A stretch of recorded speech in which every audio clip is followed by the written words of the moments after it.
Hello guys, welcome to the another study blog. तो आज हम फिर से अपनी स्टडी को आगे करने के लिए आ गए हैं। ज़्यादा कि हम मॉडर्न हिस्ट्री पे थे और हम अपने जनरल कंपटीशन और यूपीएससी बीपीएससी ऐसे सभी के लिए मैं प्रिपरेशन कर रहा हूँ, जिसके लिए मैं सबसे पहले अपनी मॉडर्न हिस्ट्री जो है मेरी वो उसके लिए मैं बिपिन चंद्र सर की कवर कर रहा हूँ। उससे पहले मैंने एनसीईआरटीज़ करे हैं। तो आज की इस ब्लॉग में देखोगा क्या हम स्टडी करते हैं।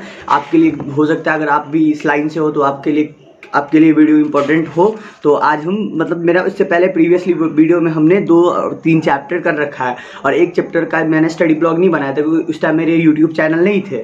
आप लोग चाहो तो मैं डाल सकता हूँ, मैं स्टडी कर सकता हूँ। ये वीडियो बेसिकली मैं इसलिए बनाता हूँ, इससे हमारा कम्युनिकेशन बना रहे। अगर आप भी ऐसा प्रिपरेशन कर रहे हो और मेरा जो प्रिपरेशन हो रहा है तो इसके रिविजन के लिए भी वीडियोज अवेलेबल हो जाते हैं, तो मेरे को ज़्यादा टेंशन नहीं होता है। तो मेन पॉइंट जैसे आज जो स्टडी करूंगा वो डिस्कशन आपके साथ करूंगा ही, तो ऐसे में मेरा रिवाइज भी हो जाता है और सब कुछ हो जाता है, इसलिए मैं ये वीडियोस बना लेता हूँ। तो आज मैं पढ़ने जा रहा हूँ, मेरा 4th लेसन था ब्रिटिश का भारत में प्रशासनिक संगठन सामाजिक एवं सांस्कृतिक नीति। जहाँ तक हमने प्रीवियसली वीडियो कर लिया था, पिछली स्टडी ब्लॉग में यहाँ तक स्टडी करी थी, तो आज की स्टडी ब्लॉग में हम यहाँ से कंटिन्यू करेंगे अपनी स्टडी को। तो चलिए आप वीडियो को आप कंटिन्यू करो। जैसा कि हमने अभी तक पढ़ लिया कि ब्रिटिश के द्वारा भारत में जब उसका पूरा अधिकार हो गया था ब्रिटिशों का भारत में, फिर उन्होंने कैसा अपना सेना का व्यवस्था, पुलिस का व्यवस्था और जो उन्होंने अपना कोर्ट था उसका स्थापना तो कर लिया था। लेकिन अब सवाल उठता था कि वहाँ पे कैसा कॉन्स्टिट्यूशन बनता, कि वहाँ पे कोई कानून तो बनना चाहिए ना। अगर कोई भी व्यवस्था बनाई गई है तो उसको सुचारू ढंग से चलाने के लिए कानून का होना जरूरी है। जैसा कि अभी देश हमारा चलता है कॉन्स्टिट्यूशन के आधार पर, तो ऐसा ही एक कानून बनाने की आवश्यकता थी, जो कि वहां उस टाइम में जैसे कि पहले था, जैसे कि मुगल एम्पायर के समय में ये कानून कोई राजा जो था उसके मुंह से निकला हुआ बात ही कॉन्स्टिट्यूशन बन जाता था, उसने जो बोल दिया वही कानून हो गया, ऐसा था। लेकिन ये इंग्लैंड वालों ने जब भारत पर राज किया तो उन्होंने सोचा कि भारत के लिए एक अच्छा कानून बनाया जाए जो सबके लिए बराबर हो। तो ऐसा उन्होंने सबसे पहले सोचा। तो सबसे पहले तो उन्होंने ये ऐसे बनाया था, बंगाल को 4 प्रांतों में भाग दिया था। हर प्रेसिडेंट के क्षेत्रीय न्यायालय में कोर्ट ऑफ सर्किट स्थापित किए, यानी कि एक जिला प्रांत, एक जिला में एक मेन होता था, हाई कोर्ट होता था। हाई कोर्ट के तौर पे आप समझ सकते हो। तो छोटे मोटे कानूनों के लिए एक कोर्ट ऑफ सर्किट को स्थापित किया गया था। फिर इसके बाद विलियम बेंटिंक भारत में 1831 में गवर्नर जनरल बनकर आए, जिन्होंने प्रांतीय अदालत तथा क्षेत्रीय न्यायालयों को खत्म कर यह कार्य पहले कमिश्नरों और फिर बाद में जिला जज और जिला के कलेक्टरों को सौंप दिया।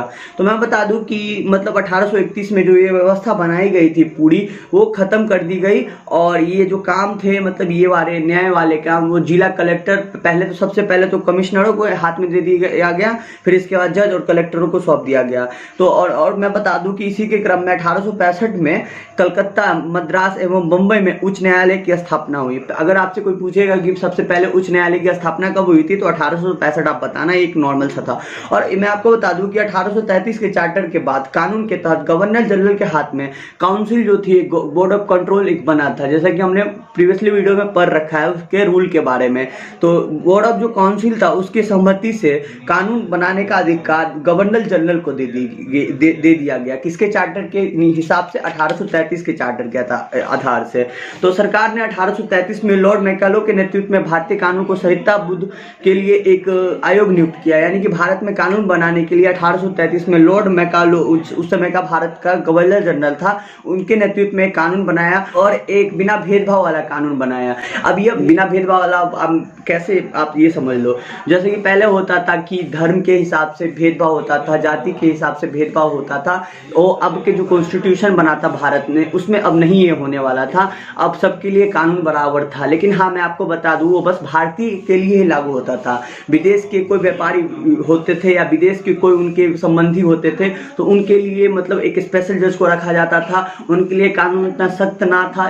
एक आप इसको अपवाद की तरह से समझो, जो कानून की हत्या करती थी हमेशा, यानी कि उनके अपने अगर सगे संबंधित अगर गलत काम किए तो उनपे उतना ज्यादा कार्रवाई नहीं होता था। और मैं आपको बता दूं भारतीय लोगों के लिए बहुत सारी समानताएं लेके आई, जो राजाओं के समय से जो नहीं चलती आ रही थी। वहां पे जातियों के आधार पे दंड दिया जाता था। अगर आप ब्राह्मण हो तो आपको तो ज्यादा मतलब ज़्यादा आप कम गलती की हो फिर भी आपको कम दंड मिलेगा, लेकिन आप निम्न जाति की हो तो फिर वहाँ पे मतलब ऐसे दंड दिए जाएंगे। तो ये सब कहीं ना कहीं ख़त्म हो गया था इंग्लैंड के राज्यों में, इंग्लैंड के समय में, उनके कॉन्स्टिट्यूशन में। तो हमने यहाँ तक आज की स्टडी को करा। आई होप ये स्टडी ब्लॉग आपको पसंद आई होगी। अगर ये वीडियो आपको पसंद आई तो वीडियो को लाइक और चैनल को सब्सक्राइब कर देना। मैं मिलूंगा आपके साथ कल, किसके साथ? भारत में सामाजिक और सांस्कृतिक नीति क्या थी भारत में इंग्लैंडों के द्वारा, भारत जब गुलाम हुआ था तब।